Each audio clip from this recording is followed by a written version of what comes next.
Saki này lộn lộ. Saki.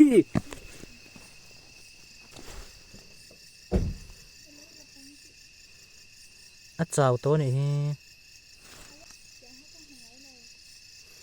rú Saki không?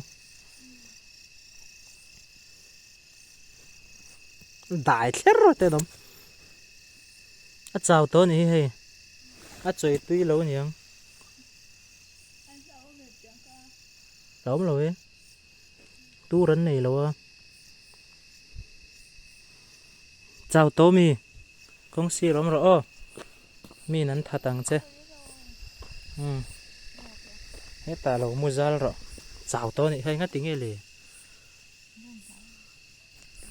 Lống lì này.